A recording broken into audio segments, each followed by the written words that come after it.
ನಮ್ಮ ಹೋರಾಟವನ್ನು ಹಿಂಪಡಿತಾ ಇದ್ವಿ ಈಗ ರಿಪೋರ್ಟ್ ಹಾಕಿದ್ದಾರೆ ಏನು ಹೋರಾಟ ಮಾಡುತ್ತೀನಿ ಅಂತ ಹೇಳಿದ್ರು ಹೋರಾಟ ಮಾಡಲಿಲ್ಲ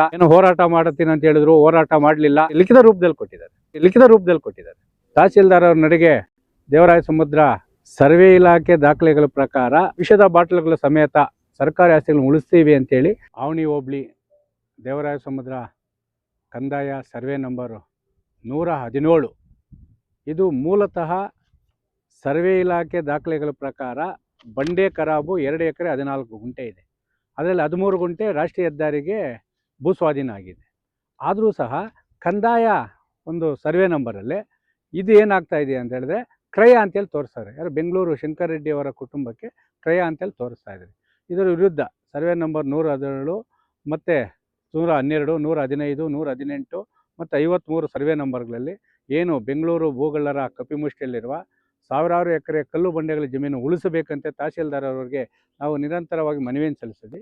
ಅದರ ಪ್ರಯುಕ್ತ ಇವತ್ತು ತಹಸೀಲ್ದಾರ್ ಅವರ ನಡೆಗೆ ದೇವರಾಯ ಸಮುದ್ರ ಸರ್ಕಾರಿ ಆಸ್ತಿಗಳು ಉಳಿಸುವ ಕಡೆಗೆ ಅಂತೇಳಿ ಒಂದು ಕಾರ್ಯಕ್ರಮವನ್ನು ಮಾಡಿದರು.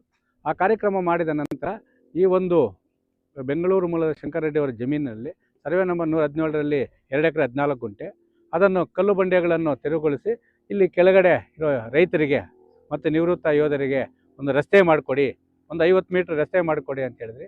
ಆದರೆ ಇವರು ನಮಗೆ ದಾಖಲೆ ಇದೆ ಅಂತೇಳಿ ಅವರೇನೋ ನಮ್ಮ ಕೋರ್ಟ್ ಆದೇಶ ಆಗಿದೆ ಅಂತ ಹೇಳ್ತಾರೆ. ಆದರೆ ನಾವು ತಹಸೀಲ್ದಾರರವರಿಗೆ ಇವತ್ತು ದಿನಾಂಕ 25/3/2026 ಬುಧವಾರ ಬೆಳಗ್ಗೆ 11 ಗಂಟೆಗೆ ವಿಷದ ಬಾಟಲ್ಗಳ ಸಮೇತ ಸರ್ಕಾರಿ ಆಸ್ತಿಗಳನ್ನು ಉಳಿಸ್ತೀವಿ ಅಂತೇಳಿ ನಾವು ಹೋರಾಟಕ್ಕೆ ಕರೆ ಕೊಟ್ಟಿದ್ವಿ. ಸಂಬಂಧಪಟ್ಟ ಎಲ್ಲ ಇಲಾಖೆಗಳಿಗೂ ನಾವು ಮನವಿಯನ್ನು ಸಲ್ಲಿಸಿದ್ವಿ. ಅದರಂತೆ ಮಾನ್ಯ ತಹಸೀಲ್ದಾರರವರು ಉಪವಿಭಾಗಾಧಿಕಾರಿಗಳಿಗೆ ರಸ್ತೆ ಸರ್ವೆ ನಂಬರ್ 117 ಅದರಲ್ಲಿ ನಾವು 14 ಅಡಿ ರಸ್ತೆ ಮಾಡಿಕೊಡ್ತೀವಿ ಮತ್ತು ಈ ಒಂದು ಬಂಡೆ ಖರಾಬನ್ನು ರದ್ದು ಮಾಡಿ, ಅಂದರೆ ಈ ದಾಖಲೆಗಳನ್ನು ರದ್ದು ಮಾಡಿ ಕಾನೂನು ನಿಯಮ ಉಲ್ಲಂಘನೆ ಮಂಜೂರು ಮಾಡಿದೆ, ಇದನ್ನು ರದ್ದು ಮಾಡ್ತಾರೆ ಅಂತೇಳಿ ನಮಗೆ ಭರವಸೆ ಕೊಟ್ಟು ಮತ್ತು ಈ ಕಡತವನ್ನು ಉಪವಿಭಾಗಕ್ಕೆ ಕಳಿಸಿರೋದ್ರಿಂದ ನಾವು ತಾತ್ಕಾಲಿಕವಾಗಿ ನಮ್ಮ ಹೋರಾಟವನ್ನು ಹಿಂಪಡಿತಾ ಇದ್ವಿ. ಅದರ ಜೊತೆಗೆ ನಾವು ಕೇಳ್ತಾರಿಷ್ಟೇ, ಶಂಕರ್ ರೆಡ್ಡಿ ಅವರ ಜಮೀನಿನಲ್ಲಿರುವ 10 ಎಕರೆಗೆ ಹೆಚ್ಚು ಜಮೀನನ್ನು ಒತ್ತುವರಿ ತೆರವುಗೊಳಿಸಿ ಅದು ನಿವೃತ್ತ ಯೋಧರಿಗೆ ಇಲ್ಲಾಂದರೆ ಕುರಿಗಾಯಿಗಳಿಗೆ ಇಲ್ಲ ಭೂಮಿ ಇಲ್ಲದ ರೈತರಿಗೆ ಮಂಜೂರು ಮಾಡಬೇಕು. ಅದಂದರೆ ಸರ್ವೆ ನಂಬರ್ 112, 115ರಲ್ಲಿ ಏನು ಒತ್ತುವರಿಯಾಗಿದೆ ಅದನ್ನೆಲ್ಲ ಸುಮಾರು ಒತ್ತುವರಿಯಾಗಿ ನೋಟಿಸು ಕೊಟ್ಟಿದ್ದಾರೆ, ಅದನ್ನು ತೆರವುಗೊಳಿಸಬೇಕು. ನಮ್ಮ ರೈತ ಸಂಘದ ನಡೆಗೆ ಈ ಒಂದು ಸರ್ಕಾರಿ ಕಲ್ಲು ಬಂಡೆಗಳ ಭೂಗಳ್ಳರ ಕಪಿಮುಷ್ಟಿಯನ್ನು ಉಳಿಸುವ ಕಡೆಗೆ ಅಂತೇಳಿ ವಿಭಿನ್ನ ರೀತಿಯಲ್ಲಿ ನಾವು ಹೋರಾಟ ಮಾಡಿಕೊಂಡೇ ಬರ್ತೀವಿ. ನಮಗೆ ಟೀಕೆಗಳು ಬರ್ತಾ ಇರ್ತವೆ, ಏನೋ ಹೋರಾಟ ಮಾಡುತ್ತೀನಿ ಅಂತ ಹೇಳಿದ್ರು, ಹೋರಾಟ ಮಾಡಲಿಲ್ಲ, ಅವರೇನೋ ಭೂಮಿ ಮಾಲೀಕರ ಜೊತೆ ಶಾಮೀಲಾಗ್ಬಿಡ್ತಾರೆ ಅಂತೇಳಿ. ಅದು ಸತ್ಯಕ್ಕೆ ದೂರವಾದ ವಿಚಾರಗಳು.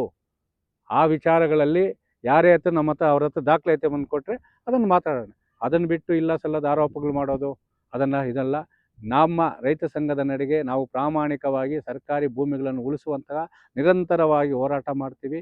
ಈ ಕಲ್ಲು ಬಂಡೆ ಸರ್ವೆ ನಂಬರ್ 117 ಏನಿದೆ, ಮಾನ್ಯ ಉಪವಿಭಾಗಾಧಿಕಾರಿಗಳು ಈ ಒಂದು ಜಮೀನಿನ ಸಮಸ್ಯೆಯನ್ನು ಗಂಭೀರವಾಗಿ ಪರಿಗಣಿಸಿ ಈ ಪ್ರಕರಣವನ್ನು ಪ್ರತ್ಯೇಕವಾಗಿ ಪರಿಗಣಿಸಿ 117ರ ಈ ಒಂದು ಕಲ್ಲು ಬಂಡೆಗಳ ಜಮೀನನ್ನು ಉಳಿಸಿ ರಸ್ತೆ ಮತ್ತು ಕಲ್ಲು ಕುಟುಕರಿಗೆ ಮೀಸಲಿಡಬೇಕಂತೇಳಿ ನಾವು ಒತ್ತಾಯ ಮಾಡುವ ಜೊತೆಗೆ ಈ ಒಂದು ಮುಳಬಾಗಿಲು ತಾಲೂಕು ದಂಡಾಧಿಕಾರಿಗಳ ರೈತ ಸಂಘದಿಂದ, ನಿವೃತ್ತ ಯೋಧರಿಂದ ಮತ್ತು ಇಲ್ಲಿನ ಸ್ಥಳೀಯ ರೈತರಿಂದ ನಾವು ಕೃತಜ್ಞತೆಯನ್ನು ಸಲ್ಲಿಸ್ತಾ ಇದ್ದೀವಿ.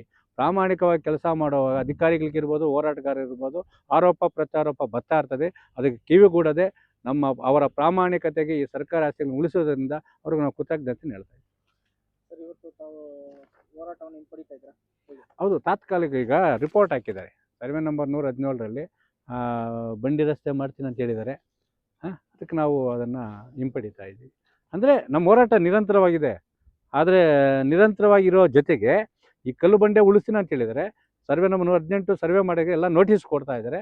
ಆ ಥರ ಇದು ಮಾಡುವಾಗ ನಾವು ಅವ್ರು ಸ್ಪಂದಿಸಬೇಕಲ್ವ. ಈಗ ನಮಗೆ ಲಿಖಿತ ರೂಪದಲ್ಲಿ ಕೊಟ್ಟಿದ್ದಾರೆ, ಲಿಖಿತ ರೂಪ ಇದೆ ನಮಗೆ. ಅದಕ್ಕೋಸ್ಕರ ತಾತ್ಕಾಲಿಕವಾಗಿ ನಾವು ಇದು ಮಾಡ್ತಾಯಿದ್ವಿ. ನಮಗೆ ನ್ಯಾಯ ಸಿಕ್ಕಿಲ್ಲ ನಾವು ಹೋರಾಟ ಮಾಡ್ತೀವಿ.